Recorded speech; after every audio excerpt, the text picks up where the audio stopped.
Hello प्यारे बच्चों, कैसे हैं आप। मैं डॉक्टर सुशील आपका फिजिक्स में हेल्प चैनल में तहे दिल से स्वागत करता हूं। आजकल हम कर रहे हैं क्लास 12 को केमिस्ट्री को और साथ में कर रहे हैं उसका चैप्टर नंबर 4। पिछली क्लास में हमने इस चैप्टर से रिलेटेड कुछ एनसीईआरटी के आंकिक प्रश्नों को आपके सामने हल किया था। आज वहीं से हम चैप्टर को आगे कंटिन्यू कर रहे हैं। प्यारे बच्चों, यदि आपको ये सीरीज पसंद आ रही है तो प्लीज इसे लाइक कीजिए। चैनल पर पहली बार आए हैं तो सब्सक्राइब कीजिए, क्योंकि इस चैनल में फिजिक्स और केमिस्ट्री की बहुत ही यूजफुल वीडियो आपको मिलेगी। फिजिक्स की क्लास 9 से लेकर क्लास 12 का कंप्लीट कोर्स अवेलेबल है, अपलोडेड है। आप प्लेलिस्ट में जाकर के उसे चैप्टर वाइज सारी की सारी वीडियोस को देख सकते हैं, सभी क्लासेस की 9 से लेकर 12 तक की। और केमिस्ट्री यहाँ पर कंटिन्यू है, क्लास 11 और 12 की केमिस्ट्री लगातार यहाँ पर आगे की ओर बढ़ रही है। तो अगर आपने अभी तक सब्सक्राइब नहीं किया तो सब्सक्राइब जरूर कीजिए। सबसे इंपॉर्टेंट बात प्यारे बच्चों, शेयर जरूर कीजिए, क्योंकि हिंदी मीडियम में मटेरियल बहुत कम है यूट्यूब पे। तो जो नीडी स्टूडेंट हैं वहां तक इसकी अप्रोच होनी चाहिए। मैं तो ऐसा चाहता हूं। बाकी अब जितना अधिक हम कह सकते हैं रिस्पॉन्स देंगे, मैं भी उतनी एनर्जी से आपके लिए क्या करूंगा, वीडियो तैयार करूंगा। तो फिलहाल शुरू करते हैं हम अपना अगला प्रश्न। इसके अनुसार नाभिकीय विस्फोट का 28.1 वर्ष अर्धायु वाला एक उत्पाद स्ट्रोंशियम 90 होता है। यदि कैल्शियम के स्थान पर 1 माइक्रोग्राम स्ट्रोंशियम 90 नवजात शिशु की अस्थियों में अवशोषित हो जाए तो उपापचयन से ह्रास न हो तो इसकी 10 वर्ष तथा 60 वर्ष के पश्चात कितनी मात्रा रह जाएगी। इसका अर्थ है कि कहीं पर एक रेडियोएक्टिव विस्फोट हुआ है और जिसके कारण उसी समय एक बच्चा नवजात शिशु पैदा हुआ, उसके शरीर में कैल्शियम की बजाय क्या चले गया, स्ट्रोंशियम चले गया। उसका अर्धायु काल 28.1 वर्ष हमको दिया हुआ है। अब कहता है 10 साल और 60 साल के बाद उसके बॉडी में स्ट्रोंशियम कितना रह जाएगा, आपको ज्ञात करना है। यदि अन्य किसी तरीके से, एक तो रेडियोएक्टिव डिके का तरीका है, रेडियोएक्टिव क्षय के कारण उसकी मात्रा कम हो रही है, और एक किसी दूसरे तरीके से यदि उसके इसमें कोई क्षय ना हो, कोई दूसरे तरीके से उसकी मात्रा कम नहीं हो रही, केवल रेडियोएक्टिव क्षय से उसकी मात्रा कम हो रही है, तो 10 वर्ष और 60 वर्ष के बाद उस शिशु के शरीर में कितनी स्ट्रोंशियम की मात्रा रहेगी शेष, ये आपको ज्ञात करनी है। तो काफी आसान है, शुरू करते हैं। तो क्या दिया है, सबसे पहले अर्धायु हमें दे रखी है, यानी कि T1/2 बराबर हमें दिया है 28.1 वर्ष। 28.1 वर्ष पहली चीज हमें दे रखी है। दूसरा, यदि कैल्शियम के स्थान पर 1 माइक्रोग्राम, तो हमें दे दी R0 की वैल्यू दे दी 1 माइक्रोग्राम दे दी है। तो 10 वर्ष के पश्चात, यानी कि हम कह सकते हैं T1 बराबर ले लिया 10 वर्ष के बाद R1 की वैल्यू निकालनी है, और T2 बराबर 60 वर्ष के पश्चात R2 की वैल्यू कितनी होगी, ये हमें ज्ञात करनी है। दो चीजें। तो कैसे ज्ञात करेंगे, देखिए सीधा सीधा सबसे पहले तो हम यहां पर कैलकुलेट करेंगे कि अर्धायु हमको पता चली गया, K की वैल्यू पहले निकाल लेते हैं। तो K की वैल्यू कितनी आ जाएगी, हम जानते हैं चूंकि T1/2 बराबर 0.693 अपॉन किसके होता है, K। तो यहां से चेंज कर देंगे, K = 0.693 अपॉन T1/2 0.693 28.1। जब इसे सॉल्व करेंगे तो 0.0247 वर्ष या प्रति वर्ष हमारा क्या आ जाएगा, K का मान आ जाएगा। कितना निकाल के देखा हमने, 0.0247। आप इसे कैलकुलेट कीजिएगा, देखिएगा आपका मान लगभग इतना आएगा। हमने तो इसे कैलकुलेट करके रखा हुआ है जिससे टाइम क्या हो, सेव। अब आगे समझते हैं। अब हमें इन दो कंडीशंस पे निकालनी है, और ध्यान रखिए R0 का मान ये है। तो हम जानते हैं समीकरण, चूंकि K = -2.303, यहां पर लिख सकते हैं T2 - T1 log, यहां पर होता है R2/R1। और यदि मैं ले लूं T2 - T1 को समय ले लूं T के बराबर, हम ले लें, यदि T2 - T1 बराबर ले लें T के, R1 को मैं ले लूं R0 के बराबर, और इसी प्रकार R2 को मैं ले लूं R1 के बराबर, तो ये समीकरण क्या हो जाएगी, ये हो जाएगी K = -2.303। T2 - T1 किसके बराबर है, T के बराबर, और log R2 मतलब R1 बटे R1 क्या है, R0। ये हमारे पास इक्वेशन आ जाएगी, और इसका इस्तेमाल हम करेंगे। तो हमें तो T निकालना है, T को इधर, K को इधर, तो ये आ जाएगा t is equal to -2.303 upon सीधे नीचे हमारा क्या आ जाएगा k log r1 upon r0। तो यहां से हम क्या करेंगे, मान निकालेंगे। सबसे पहले पहला डाटा ले रहे हैं ये वाला t1 का मान या t का मान है 10 वर्ष और हमें मात्राएं निकालनी है, यानी कि हमारे को क्या निकालना है, इसमें r1 का मान निकालना है, इसमें r2 का मान निकालना है। तो पहले वाले में हम मान निकालते हैं। पहले वाले में t का मान है 10 वर्ष, तो यहां पर t की जगह क्या लिख लेंगे, 10 वर्ष बराबर -2.303 अपॉन k, और k की वैल्यू कितनी है हमारे को, हमने निकाली है 0.0247 लॉग r1 का मान हमें ज्ञात करना है, तो r1 की जगह r1 लिख लेंगे। और r0 का मान हमारे को दिया हुआ है वह है 1 माइक्रोग्राम। इसे 1 गुणा 10 की घात -6 भी लिख सकते हैं, या आप 1 लिख लीजिए, जो भी मात्रा आएगी वो भी माइक्रोग्राम में ही आएगी। यहां एक बात और ध्यान रखिएगा, इस वाले फार्मूले में हम r1 अपॉन r0 लेते थे जो कि सांद्रता को प्रदर्शित करता था। इसकी जगह पर हम m1 अपॉन m0 भी ले सकते हैं यदि हम रेडियोएक्टिव पदार्थ ले रहे हैं। तो इनमें कोई ज्यादा अंतर नहीं है कि आप इसी वाले फार्मूले में r1 अपॉन r0 की जगह m1 अपॉन m0 लिख लीजिए। यहां पर भी लिख लीजिए, r1 की जगह हमें क्या निकालना है, m1, यहां लिख लीजिए m2, और यहां पर क्या लिख लीजिए m0। क्योंकि ये द्रव्यमान के रूप में है, मिलीग्राम है, मिलीग्राम मतलब द्रव्यमान के रूप में वेट है, इसलिए हमने इसको परिवर्तित कर दिया, इससे कोई फर्क पड़ने वाला नहीं है। तो यहां पर क्या लिख लेंगे, m1, और बेटे m0 का मान कितना आ गया, 1 आ गया। ये m0 का मान क्या है, 1 माइक्रोग्राम है। अब सॉल्व करते हैं, जब इसको डिवाइड करेंगे तो ये हमारा आ जाएगा, यहां पर देखें तो इसकी यहां पर, इसकी यहां पर, तो ये आ जाएगा लॉग m1 बराबर, ये आ जाएगा, इसकी यहां गुणा करेंगे तो ये आ जाएगा, माइनस में रखेंगे 10 गुणा 0.0247 अपॉन 2.303, इतना आ जाएगा। तो ये आ जाएगा लॉग m1 बराबर, वैल्यू कितनी आ जाएगी, यहां पर आएगी माइनस, जब इसे कैलकुलेट करेंगे तो ये हमारा मान आएगा 0.107 के बराबर आएगा। आप इसे कैलकुलेट करके देखिएगा, हमने यहां कैलकुलेट कर रखा है। तो अब m1 का मान निकालना है, तो क्या आ जाएगा, m1 बराबर एंटी लॉग -0.107 के बराबर है। अब एंटीलॉग मैंने आपको पिछले प्रश्नों में भी समझाया था कि माइनस का एंटीलॉग कैसे निकालते हैं। सबसे पहले इसके लिए क्या करते हैं, m1 बराबर एंटीलॉग, इसको माइनस में हो तो 1 में से घटा देंगे, 1 माइनस 0.107, तो कितना आ जाएगा, m1 बराबर एंटीलॉग, 1 में से घटाएंगे तो ये 7 आ गया, 10 में से 7 गया, ये हो गया 3, 9, ये गया 8, 0, इतना आ जाएगा। अब 80 का 3 में देखना है एंटीलॉग की टेबल में, फिर से बता रहा हूं, प्रति लघु गुणक की टेबल में, एंटीलॉग मतलब जिसे हिंदी में प्रति लघु गुणक कहते हैं, उस टेबल में आपको 89 का मान देखना है 3 पे, और ये टेबल आपको इस एनसीईआरटी की किताब में सबसे पीछे दी हुई है। तो आप कहोगे तो पेज नंबर भी हम बता देंगे। पेज नंबर है, मेरी बुक में है 285 पेज में प्यारे बच्चों। 89 का हमने देखना है 3 पर, तो 89 का 3 पर है 7798, तो इसे लिखेंगे 0.7798, तो ये m1 का मान हमारा निकल के आएगा। इसको नियर अबाउट आप 0.78, और चूंकि आपका जो मान था m0 का मान वो माइक्रोग्राम में था, तो यह मान भी किस में निकल जाएगा, माइक्रोग्राम में आ जाएगा। इस प्रकार से इस प्रश्न को हल करेंगे। तो फर्स्ट पार्ट तो हमने कर लिया। अब सेकंड पार्ट देखिए, ये दूसरा पार्ट है कि जब समय 60 साल हो तो m2 की मात्रा कितनी होगी। तो यही वाला फार्मूला हमने यूज करना है सेकंड पार्ट के लिए।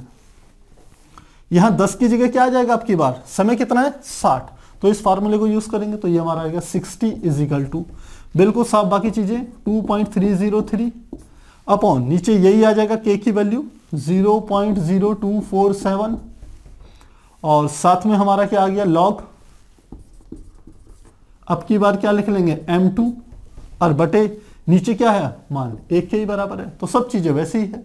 तो क्या आ जाएगा log m2 बराबर, ये माइनस इधर लेंगे 60 गुणा नीचे वाले पद के ऊपर गुणा होगी 60 में इसकी, तो 0.0247 डिवाइडेड बाय 2.303 जब इसे कैलकुलेट करेंगे तो log m2 का जो मान निकल के आएगा ये आएगा -0.643। आप कैलकुलेट कीजिएगा, लगभग मान आपका इतना ही आएगा।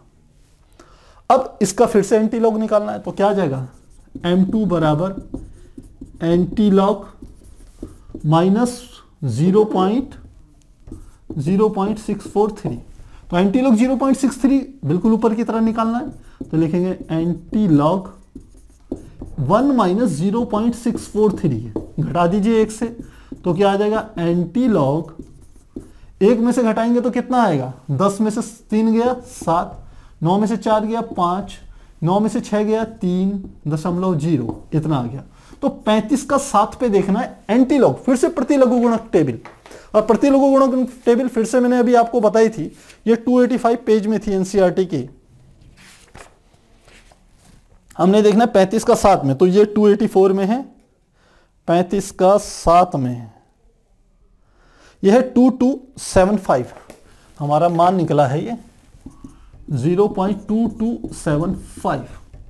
तो m2 बराबर लगभग दशमलव के 2 स्थानों तक निकालें तो 0.23, 5 से ज्यादा 0.23 और माइक्रोग्राम के बराबर आएगा। तो इस प्रकार हमें पता चल गया 10 वर्ष बाद नवजात शिशु के शरीर में उसकी मात्रा 0.78 माइक्रोग्राम के बराबर होगी, और 60 साल के बाद उसके शरीर में जो मात्रा होगी 0.23 माइक्रोग्राम के बराबर होगी।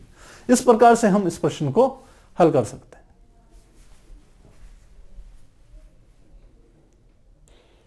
हमारा नेक्स्ट क्वेश्चन है 4.18, जो कि इस प्रकार से है। इसके अनुसार दर्शाइए कि प्रथम कोटि की अभिक्रिया में 99% अभिक्रिया पूर्ण होने में लगा समय 90% अभिक्रिया पूर्ण होने में लगने वाले समय से दुगना है। अभिक्रिया प्रथम कोटि की, तो देखिए क्या कह रहा है प्रश्न में, इसे देखिए। यह कह रहा है कि पहले तो जो अभिक्रिया है वो प्रथम कोटि की है, प्रथम कोटि अभिक्रिया की बात कर रहा है। पहला तो आपने इस बात पे ध्यान देना है। दूसरा क्या कह रहा है कि 90% में जो टाइम लग रहा है, मान लेते हैं टी, इसे ले लेते हैं 90%।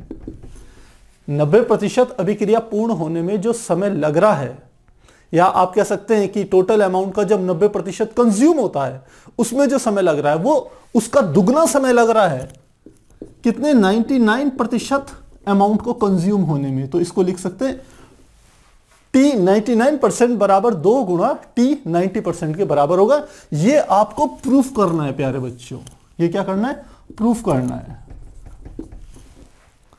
तो क्वेश्चन किस प्रकार से करेंगे, सबसे पहले आपको दिया है पहला स्टेटमेंट प्रथम कोटि की अभिक्रिया। प्रथम कोटि की अभिक्रिया के लिए आप इक्वेशंस जानते हैं, और यहां पर हम जो इक्वेशन लेने वाले हैं वो ले रहे हैं समाकलन वाली इक्वेशन, जो हमने वहां पर कैलकुलेट करी थी थ्योरी में। समीकरण क्या थी, समीकरण हमारी थी k इजिकल टू 2.303 अपॉन, यहां पे लिखते हैं T2 माइनस T1, और साथ में हम लिख सकते हैं लॉग, यहां पर लिख सकते हैं R0 अपॉन, या आप चाहें तो यहां पर लिख लीजिए R1 अपॉन R2, क्योंकि T1 T2 लिया है इसलिए मैंने यहां पर R1 R2 लिया।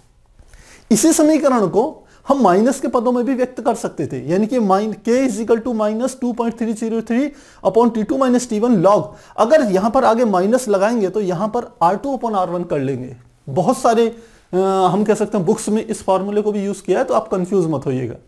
हमने भी इसे पिछले क्वेश्चंस में ऐसा ही यूज किया है। अब हम देखते हैं इस पे कैसे वैल्यूज आपने रखनी है। अभिक्रिया क्या है, हम कह सकते हैं कि कोई हमारे पास अभिकारक है R, वो परिवर्तित हो रहा है किसके रूप में, प्रोडक्ट के रूप में, यानी कि उत्पाद के रूप में। तो सबसे पहले ले लेते हैं, माना जो T1 समय है वह T1 को हम ले रहे हैं 0, तो इस समय जो उत्पाद की मात्रा होगी वो क्या ले लेंगे, R0। इसका अर्थ है कि R1 का मान किसके बराबर होगा, R0 के बराबर होगा, पहली बात।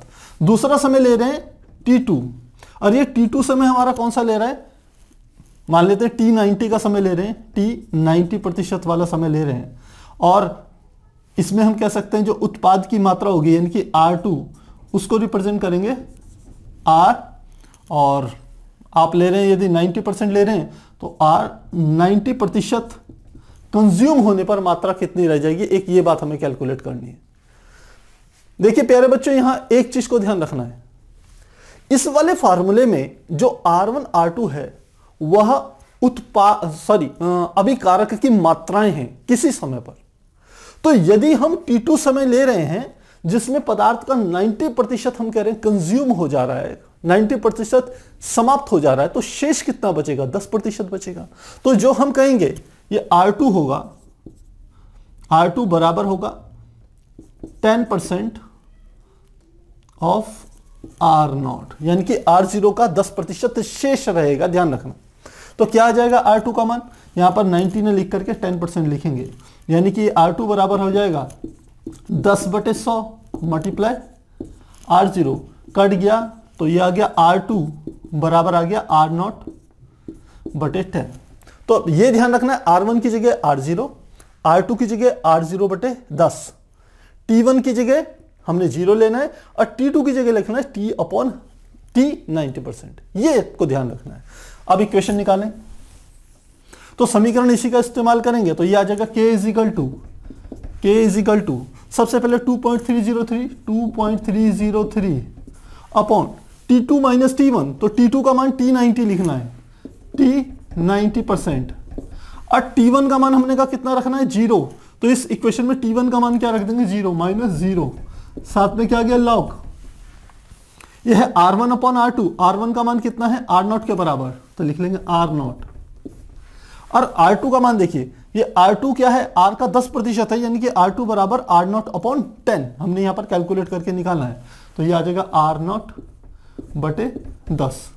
तो वैल्यूज रखेंगे K is equal to 2.303 upon T90% log, देखिए R0 से R0 कट गया, 10 ऊपर चली गया, यानी कि यह आ गया log 10, और log 10 की वैल्यू कितनी होती है हम जानते हैं, चूंकि log 10 का मान होता है 1 के बराबर, तो K की वैल्यू कितनी आ गई 2.303 अपॉन T90%, ये आ गई। यदि T90% का मान निकालूं तो T90% बराबर आएगा 2.303 अपॉन हमारा क्या आ जाएगा K। ये मान लेते हैं, ये इसको मान लेते हैं समीकरण 1, ये वाली मान लेते हैं समीकरण 2। तो हमने अब तक ये ज्ञात कर लिया है कि जब 90% कंज्यूम होता है तो उस समय T90 की वैल्यू जो समय अंतराल होगा, जो समय होगा वो कितना होगा, 2.303 अपॉन K के बराबर होगा। अब सेकंड केस ले रहे हैं, सेकंड केस क्या ले रहे हैं, ध्यान रखिए, ये कहता था कि 99% पे जो समय लगेगा, 99% अभिकारकों को समाप्त होने में जो समय लगेगा वह 90% अभिकारकों को समाप्त होने में लगे समय का क्या होगा, दुगुना होगा। तो इस बात को समझिए, फिर से एक बार समझा रहा हूं। मान लेते हैं मेरे पास 100 ग्राम पदार्थ है, तो 100 ग्राम पदार्थ अभिकारक के रूप में है, जब वो 90% समाप्त हो जाता है, 90% मतलब वो 90 ग्राम, 100 में से 90 ग्राम क्या हो गया, उत्पाद में परिवर्तित हो गया, अभिकारक उत्पाद में 90 ग्राम परिवर्तित हो गया, तो शेष कितना रह गया था, 10 ग्राम। तो उस 10% को मैंने यहां पर निकाला था। अब की बार मैं कह रहा हूं 99% कंज्यूम हो रहा है, तो कितना रह जाएगा, 1% शेष रह जाएगा ना। तो फिर से यहां पर हम लेंगे, सबसे पहले लेते हैं T1 का मान हम लेंगे 0 शुरुआत में, तो इस स्थिति में R1 का मान किसके बराबर हो जाएगा, R0 के बराबर। दूसरा T2 का मान लेंगे T99%, तो इस स्थिति में जो R2 होगा वो कितना हो जाएगा, 1% शेष रह जाएगा, केवल कितना, 1%। 99% कंज्यूम हो गया, तो शेष कितना रहा, 1%। तो लिखेंगे 1% ऑफ R0, तो यहां कितना आ जाएगा, R2 बराबर 1% यानी कि 1/100 गुणा R0 यानी कि R0/100, ऐसे लिखेंगे। अब ये दोनों चीजें फिर से समीकरण 1 में लगते हैं, तो लिखते हैं समीकरण 1 से, तो समीकरण 1 में रखते हैं K is equal to 2.303 upon T2 minus T1, K is equal to 2.303 upon T2 minus T1, और क्या आ जाएगा, अब की बार यदि वैल्यूज भी रख दिया जाए तो T2 की जगह कितना है T99% और T1 की जगह कितना है 0 log, यहां पर क्या आ जाएगा R1 अपॉन R2। तो इस स्थिति में R1 की वैल्यू कितनी है R0 और R2 की वैल्यू कितनी है, हम देख रहे हैं 1% है, तो R2 की वैल्यू R0/100। तो यहां से ये कट जाएगा तो क्या आ जाएगा, ये ऊपर चली जाएगा K = 2.303 अपॉन T 99% और साथ में आ जाएगा log 100। इसको कैसे लिख सकते हैं 2.303 अपॉन T 99% और log 100 का मान कितना होता है 10⁻2। हम जानते हैं, चूंकि यहां पर मैं अलग से निकाल रहा हूं, log 100 को लिख सकते हैं log 10⁻2 और ये m⁻n का फॉर्मूला है, यानी कि 2 log 10। log 10 का मान होता है 1, तो ये आ जाएगा 2 × 1 यानी कि 2। इस बात को आपने ध्यान रखना है, ये कई जगह पर इस्तेमाल होगा इस चीज का। तो log 100 का मान कितना है 2, तो मल्टीप्लाई क्या लिख लिया मैंने 2।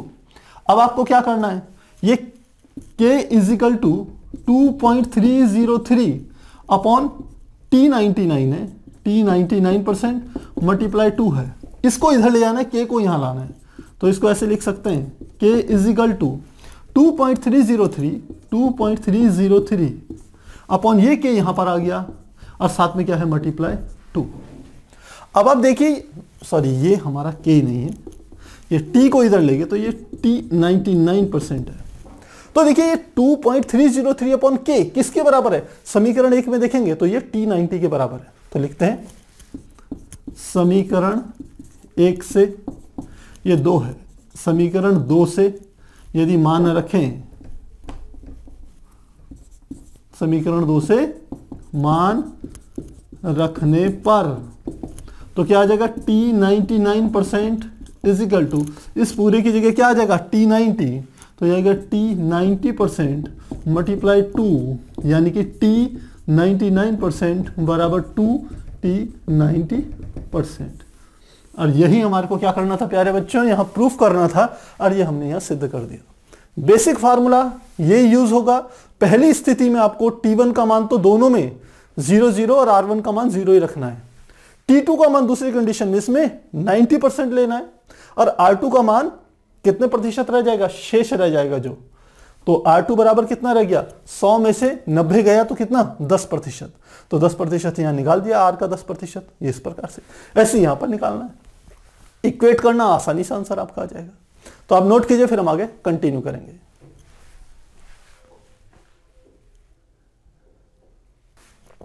हमारा नेक्स्ट क्वेश्चन है क्वेश्चन नंबर 4.19, जो कि इस प्रकार से, इसके अनुसार एक प्रथम कोटि की अभिक्रिया में 30% वियोजन होने में 40 मिनट लगते हैं, T1/2 की गणना कीजिए। तो पहला क्या क्या बात बताई, अभिक्रिया क्या है, प्रथम कोटि की है।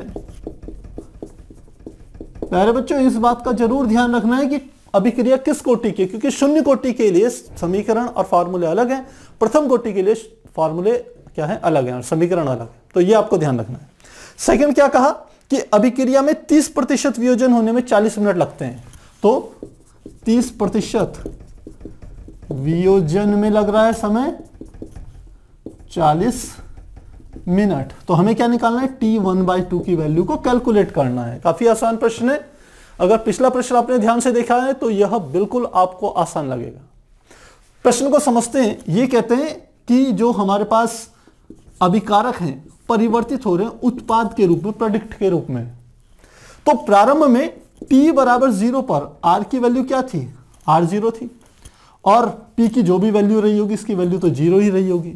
अब ये कहते हैं T बराबर, यदि हम समय ले दूसरा समय, इसको मान लेते हैं T1, T1 का मान है 0, T2 का मान हम ले रहे हैं, T2 समय पर क्या होगा, ये समय दे रखा है 40 मिनट, 40 मिनट पर R की वैल्यू क्या हो जाएगी, ये 30% का वियोजन हो रहा है। वियोजन मतलब 30% परिवर्तित हो गया। यदि 100 ग्राम था तो 100 ग्राम में से 30 ग्राम प्रोडक्ट में बदल गया, तो शेष कितना बच जाएगा, यहां पर ये बच जाएगा 100 में से 30 घटाएंगे तो ये हमारा रह जाएगा 70%। तो यानी कि इसको लिख लेते हैं R1 बराबर R0 और यहां लिख लेते हैं R2 बराबर हमारा हो जाएगा R0 का 70%, ये हमने निकालना है। तो R2 बराबर क्या आ जाएगा, R0 का 70%, R0 गुणा 70/100 कट गया, तो ये R2 बराबर क्या आ गया, 7/10 R0 के बराबर आ गया। अब ये वैल्यूज आपने रखनी है, एक R1, R2, T1, T2, किस फॉर्मूले में, जो हमने पीछे आपको बताया था। आप जानते हैं प्रथम कोटि की अभिक्रिया के लिए जो समीकरण होता है वो इस प्रकार से हम उसको लिख सकते हैं, K = 2.303 अपॉन, नीचे आ जाएगा T2 - T1 और यहां पर आ जाएगा लॉग, यहां आ जाएगा R1/R2। ये समीकरण था हमारे पास, इसमें सीधे वैल्यूज रखें तो K = 2.303 अपॉन T2। देखिए T2 का मान कितना है, 40 मिनट, तो 40 ही लिख रहे हैं। T1 का मान कितना है, 0, तो 0 आ गया। लॉग R1 की वैल्यू कितनी है, 0, प्रारंभ में उत्पाद कितना था, R0 से रिप्रेजेंट कर रहे हैं, तो ये आ गया R0। और R2 की वैल्यू कितनी है, R2 7/10 R0। तो अब R0 से R0 काट दीजिए, तो क्या आ जाएगा, K = 2.303 अपॉन 40, ये आ जाएगा लॉग, R0 से R0 कट गया, 10 ऊपर और 7 नीचे। अब K = 2.303 अपॉन हमारा आ गया 40, इसको क्या लिख सकते हैं, लॉग m/n का फॉर्मूला है, कई बार बता चुके हैं, लॉग m - लॉग n, तो m की जगह क्या है 10 और n की जगह क्या है लॉग 7। अब आपको वैल्यूज पता होनी चाहिए, हम जानते हैं चूंकि लॉग 10 की वैल्यूज तो होती है 1 और ये जो log 7 है ये भी एक बेसिक वैल्यू है, इसकी भी वैल्यू जो होती है वो log 7 की वैल्यू होती है 0.845 भी होती है, लेकिन हम 3 स्थानों तक लेंगे तो 845 ले लेंगे। तो ये दोनों वैल्यूज यदि यहां रखें तो क्या आ जाएगा, K = 2.303 अपॉन 40, यह आ जाएगा log 10 की वैल्यू आ गई 1 - 0.845, इस प्रकार से ले लें तो क्या आ जाएगा, यहां पर देखें यह आ जाएगा K = K की वैल्यू हमारी आ जाएगी 2.303 अपॉन 40। अब 1 में से इतना घटाना है तो यह आ गया 5, यह आ गया 5 और यह हमारा आ जाएगा 1.115 मल्टीप्लाई 0.115, इसके बराबर आ जाएगा। जब आप इसे कैलकुलेट करेंगे तो जो K की वैल्यू हमारी निकल के आएगी 0.00892 के बराबर आ जाएगी। आप कैलकुलेट करके जरूर चेक कीजिएगा। तो इतने के बराबर आएगी और K का मात्रक पर सेकंड होता है, लेकिन यहां समय मिनट में दिया है तो यह आ जाएगा पर मिनट। इसके बराबर हो गया K की वैल्यू। हमें क्या ज्ञात करना है, हमें तो अर्धायु ज्ञात करनी है इस अभिक्रिया के, कि कितने समय पर जो अभिकारक है अपनी मूल मात्रा का आधा रह जाता है। यदि 100 ग्राम लेंगे तो कितना समय लग रहा है अभिकारक को 50 ग्राम रह जाने के लिए। तो फॉर्मूला आप जानते हैं, T1/2 बराबर 0.693 अपॉन K के बराबर होता है। तो वैल्यूज रख लेंगे, T1/2 बराबर 0.693 अपॉन K की वैल्यू हमने निकाली है 0.00892 और डिवाइड करेंगे तो ये हमारा आ जाएगा लगभग 77.3 मिनट के बराबर आ जाएगा। यानी कि जो अर्धायु है वो 77.3 मिनट के बराबर होगी। और ध्यान रखिएगा, आप प्रारंभ से ही समय को किस में ले रहे थे, मिनट में ले रहे थे, 40 मिनट। इसलिए K का जो मात्रक आया वो भी पर मिनट आया और लास्ट में T/2 का मान भी मिनट में ही निकलेगा। मात्रकों का ध्यान जरूर दीजिएगा प्यारे बच्चों, बहुत बार यहीं पर गलती कर जाते हैं बच्चे। तो आप नोट कीजिए, फिर हम आगे कंटिन्यू करते हैं। हमारा नेक्स्ट क्वेश्चन है 4.20, जो कि इस प्रकार से है। इसके अनुसार 543 केल्विन ताप पर एजोआइसोप्रोपेन के हेक्सेन तथा नाइट्रोजन में विघटन के निम्न आंकड़े प्राप्त हुए हैं। वेग स्थिरांक की गणना कीजिए। तो हमें क्या ज्ञात करना है, वेग स्थिरांक। वेग स्थिरांक आप जानते हैं कांस्टेंट K होता है और इसको हमें क्या करना है, इस प्रश्न में कैलकुलेट करना है। जो आंकड़े दिए वो यहां पर दिए हुए हैं। यहां ध्यान देने वाली बात क्या है प्यारे बच्चों, कि यहां पर हमारे को अभी तक हमने जितने प्रश्न किए हैं उन प्रश्नों में जो सांद्रता है, यानी कि हम कह सकते हैं उत्पाद की जो मात्रा है वो सांद्रता के पदों में हमें दी हुई थी। जबकि यहां पर आप देख रहे हो वो किसके पदों में है, दाब के पदों में है। तो हमने आपको थ्योरी में बताया था कि सांद्रता को जो हमारे पास अभिकारक होता है उसको हम दो प्रकार से प्रदर्शित कर सकते हैं। यदि वो एक्वस सॉल्यूशन के रूप में हो यानी कि जलीय विलयन के रूप में हो तो उसको हम जैसे हम कहते हैं मोलरिटी, उसके पदों में व्यक्त करते हैं उसकी सांद्रता को। लेकिन यदि आपकी अभिक्रिया में अभिकारक तथा उत्पाद दोनों गैसियस स्टेट में है, गैसीय अवस्था में है, तब हम अभिकारक में जो परिवर्तन होता है उसको आंशिक दाब के पदों में व्यक्त करते हैं। तो वही बात यहां पर इन्होंने आंशिक दाब के पदों में आपको बता रखी है। यह प्रश्न हम कह सकते हैं जितना अधिक इंपॉर्टेंट आपके बोर्ड एग्जाम के लिए है। जब आप कहते हैं ना कि सर पेपर बड़ा डिफिकल्ट आया था, बड़ा घुमा के दिया हुआ था, तो उस समय आपको ऐसे प्रश्न बोर्ड में मिलेंगे। ज्यादा तो नहीं आते लेकिन लास्ट के जो बड़े मार्क्स के क्वेश्चन होते हैं वो इस प्रकार से आएंगे। सेकंड बात, जेईई मेंस की जो बच्चे तैयारी कर रहे हैं, जो लोग नीट की तैयारी कर रहे हैं, उनके लिए भी यह क्वेश्चन बहुत इंपॉर्टेंट है, तो आप ध्यान से जरूर देखिएगा। तो रिएक्शंस को समझते हैं। सबसे पहले ये कह रहा है एजो आइसोप्रोपेन के हेक्सेन तथा नाइट्रोजन में विघटन। तो एजो आइसोप्रोपेन क्या होता है ये समझ लीजिए। इसका स्ट्रक्चर हम इस प्रकार से बनाते हैं, N डबल बॉन्ड N, यहां पर हमारा आ जाएगा CH, यहां पर होता है CH3, ये भी होता है CH3, और सेम यहां पर आ जाएगा CH, या आप इसको ऐसे करके बना लीजिए और इसको भी ऐसे करके बना लीजिए।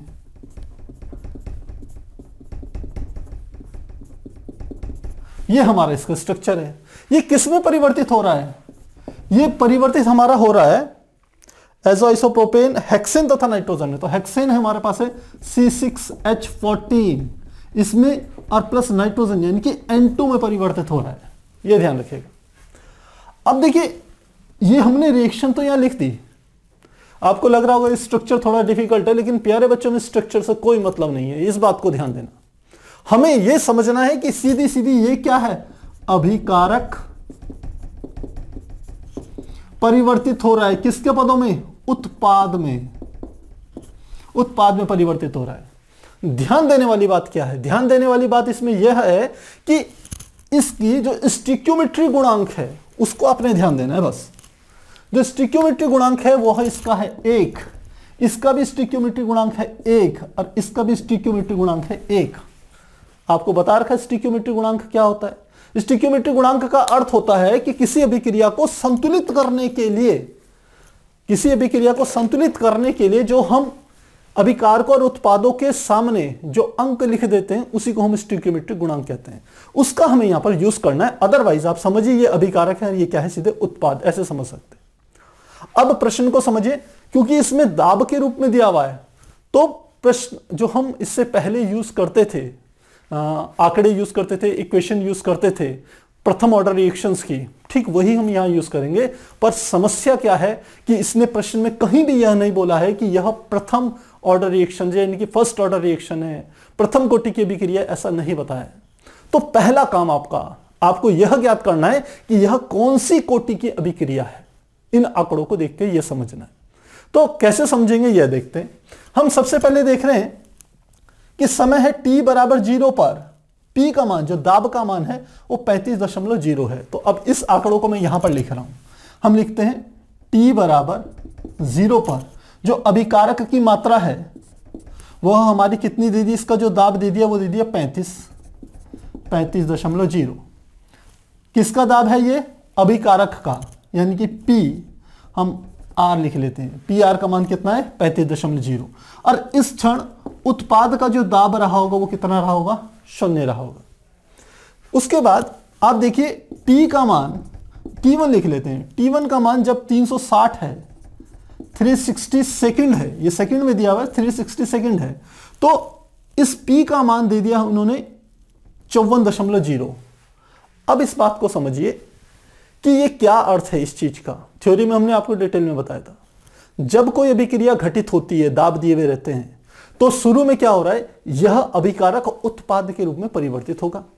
तो जब समय 0 था, t बराबर 0 था, उस समय केवल अभिकारक ही अभिकारक होंगे, उत्पाद नहीं होंगे ना। तो यहां पर जो पहले स्टेप में 35.0 जो दाब दिया हुआ था वो केवल अभिकारक का है, उत्पाद का नहीं है। अब अब सेकंड स्टेज में समझिए, टी समय के बाद कुछ ना कुछ, ये 360 सेकंड के बाद कुछ अभिकारक उत्पाद में परिवर्तित हो गए होंगे, और यदि उत्पाद में परिवर्तित हुए होंगे तो निश्चित रूप से आप इस बात को समझिए कि अभिकारक और उत्पाद, इन सब का जो दाब होगा उसी को आप टोटल दाब कहेंगे, और वो यहां पर आपको दे रखा है। यहां पर मैं लिख भी लेता हूं, ये कुल दाब है, ये कुल दाब है, ध्यान रखना। तो कुल दाब कितना है? 54.0।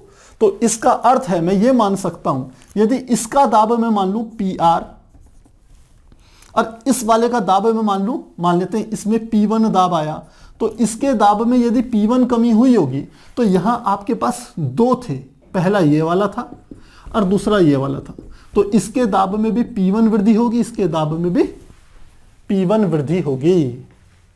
मेरी बात को समझिएगा, ये ठीक वैसे ही है जैसे सांद्रता में परिवर्तन होता था।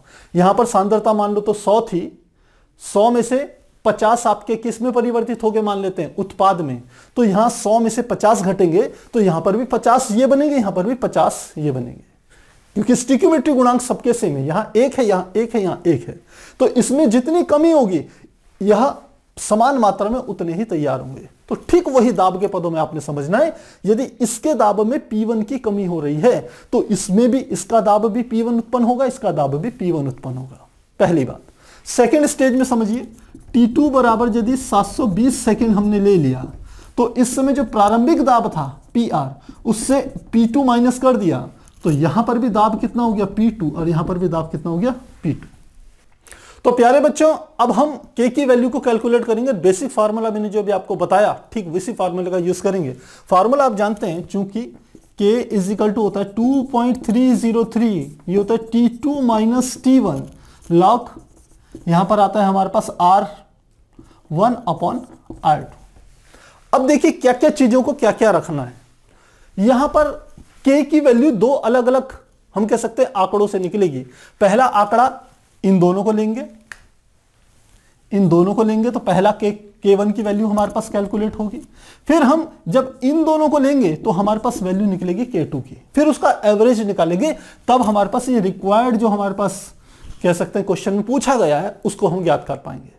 तो जब इन दोनों को लेंगे तो ध्यान रखना, ये हमारा हो जाएगा, ये वाला हो जाएगा हमारा T1 जो कि 0 के बराबर है, ये हमारा हो जाएगा T2 जो कि हमारा किसके बराबर है? 360 सेकेंड के बराबर है। ये हमारा हो जाएगा PR, ये हमारा हो जाएगा P1, और ये हमारा क्या हो जाएगा? ये हमारा हो जाएगा P2। तो इस वाले समीकरण में R1 R2 की जगह हम क्या लिख लेंगे? P1 P2 लिख लेंगे। तो यहां पर हमने क्या कर दिया? यहां पर लिख लिया P1 और यहां पर हमने लिख लिया है P2। वैल्यूज पुट करते हैं इस इक्वेशन में, यार हमारे पास आ गया K1 is equal to 2.303 upon T2 minus T1। तो T1 का मान, T2 का मान 360 माइनस T1 का मान 0 लॉग P1 अपॉन P2। तो P1 का मान कितना है? 35 और P2 का मान कितना है? 16। इस प्रकार से इसे कैलकुलेट करेंगे। अब इसे कैसे सॉल्व करेंगे? ये हमारे पास आ जाएगा बराबर 36, ये हमारे पास आएगा 2.303 अपॉन 360, ये तो आ गया, 0 हट गया। इसको लिख सकते हैं लॉग 35 माइनस लॉग 16, ये रखना है। अब आपने क्या करना है? या तो सीधे यहीं पर इसको डिवाइड करके एक नंबर निकाल लेते, उसका निकाल लेते, या फिर लॉग 35 का मान टेबल में देखिएगा, लघु गुणक की टेबल में हर प्रश्न में आपको समझाया है। 35 का मान 0 पे देखिएगा, फिर लॉग टेबल में ही, लघु गुणक सारणी में ही, एनसीईआरटी के पीछे दी हुई है, 16 का मान भी किस में देखेगा? 0 में देखेगा। जो वैल्यूज आए वो यहां पर रखिए, इस मान को कैलकुलेट कीजिए, इसके साथ हल कीजिए, तो हमारे पास निकल के आएगा, ये क्या निकाल रहे हैं हम? K1। तो K1 का जो हमारा मान निकल के आएगा वो आएगा 0.00217 और पर सेकेंड के बराबर आएगा। ये वैल्यूज यहां पर आएगी। ध्यान रखना है, लॉग 35 का मान कहां लिखता हूं मैं? लघु गुणक टेबल में 35 का मान 0 पर, ये निकालना है। और ठीक ऐसे ही ये निकालना है 16 का मान 0 पर। ये दोनों वैल्यूज यहां रख के घटा करके कैलकुलेट कीजिएगा, ये मान आ जाएगा। तो ये हमारे पास पहला आंकड़ा आ गया। अब दूसरा देखते हैं, हम निकाल रहे हैं K2 का मान। K2 बराबर, अब K2 यहां से निकलेगा। अब इस स्थिति में ध्यान रखिएगा, ये जो हमारे पास हो जाएगा T1, ये हमारा हो जाएगा T1, ये हो जाएगा, और ये हमारे पास हो जाएगा, ये तो T2 का T2 ही रहेगा। अब की बार ये वाला हमारा क्या हो जाएगा P1, और ये वाला क्या हो जाएगा P2। मेरी बात समझ गए होंगे। ये हमारे आंकड़े पहले के लिए थे, ये दूसरे के लिए हैं। तो वैल्यूज रखेंगे यहां पर, ये आ जाएगा K2 बराबर 2.303 अपॉन वैल्यू कितनी आई दूसरी बार में, ये 720 है। T2 का मान 720 माइनस ये T1। प्यारे बच्चों ये नहीं लेना है, ये थोड़ा हमने गड़बड़ लिख दिया, आंकड़ा ये वाला नहीं लेना है। K2 यहां से तो निकल के आएगा, एक ये वाला आंकड़ा लेना है और एक ये वाला आंकड़ा लेना है, इन दोनों को लेना है। तो T1 का मान आ गया 0। अब क्या आ गया, लॉग P1 अपॉन P2। तो देखिए P1 का मान यही वाला रखेंगे, PR जो है ये है 35, तो लिखेंगे 35। और P2 का मान अब की बार कितना लेना है, यहां पर देखिए ये है 7, तो ये तो कट जाएगा, 7 पंजे 35। तो क्या आ जाएगा ये हमारा 2.303 अपॉन 720, और ये आ जाएगा लॉग 5। लॉग 5 की वैल्यू आप चाहें तो लिख सकते हैं 2.303 अपॉन 720, और लॉग 5 की वैल्यू होती है 0.699। ध्यान रखिएगा, कुछ वैल्यूज आपको याद करके रखनी पड़ेगी। जैसे लॉग 2 की वैल्यू होती है 0.3010, लॉग 3 की वैल्यू होती है 0.4771। इस तरीके से ये वैल्यूज, लॉग 10 की वैल्यू 1 होती है। इसी प्रकार लॉग 5 की वैल्यू भी आप यहां पर से ऐसे निकालेंगे। तो जब इसे कैलकुलेट करेंगे तो हमारी जो K2 की वैल्यू निकल के आएगी, K2 वह बराबर हमारा आ जाएगा 0.00223 पर सेकेंड, इसके बराबर आ जाएगा। पर हमें क्या निकालना है, K के लिए निकालना है। पहले के लिए कांस्टेंट K का मान अलग आया, दूसरे के लिए कांस्टेंट K का मान अलग आया। तो हम लिखेंगे अतः K इजिकल टू, ये हो जाएगा K1 प्लस K2 बटे 2। औसत निकाल देंगे। K1 का मान हमने यहां पर निकाला है 0.00217 प्लस K2 का मान कितना है 0.00223 डिवाइडेड बाय 2। एवरेज निकालेंगे तो मान निकल के आएगा 0.0022 पर सेकेंड, और यही हमारा क्या होगा, आंसर होगा। तो इस प्रकार से इस प्रश्न को प्यारे बच्चों हल करेंगे। प्रश्न को करने की थीम मैंने आपको स्टार्टिंग में बताई थी कि प्रश्न में कहीं भी यह नहीं लिखा था ये कौन सी ऑर्डर की रिएक्शन है। तो सबसे पहले यह ज्ञात करना है कि कौन से ऑर्डर की रिएक्शन है। तो उसके लिए आपको आंकड़ों को मैनिपुलेट करके यह देखना पड़ेगा समय के साथ दाब में जो परिवर्तन हो रहा है वो अनुक्रमानुपाती है, एक लीनियर वे में है, या फिर उसमें फ्लक्चुएशन है। यदि लीनियर वे में है तो हम कह सकते हैं कि वो प्रथम ऑर्डर की रिएक्शन होगी, यानी कि फर्स्ट ऑर्डर रिएक्शन या प्रथम कोटि की अभिक्रिया होगी। पहले ये प्रूफ करना है। जब ये प्रूफ हो जाए तब आपने इस फार्मूले का यूज कर सकते हैं। जब इस फार्मूले का यूज करेंगे तब तो दोनों चीजें आसान है। दो इक्वेशन बनाइए, K1 K2 के मान निकालिए, एवरेज निकाल लीजिए, प्रश्न आपका हल हो जाएगा। प्रश्न इंपॉर्टेंट है कॉम्पिटिटिव एग्जाम्स के पॉइंट ऑफ व्यू से भी और बोर्ड एग्जाम के पॉइंट ऑफ व्यू से भी, तो इसलिए अच्छे से इसकी प्रैक्टिस जरूर कीजिएगा।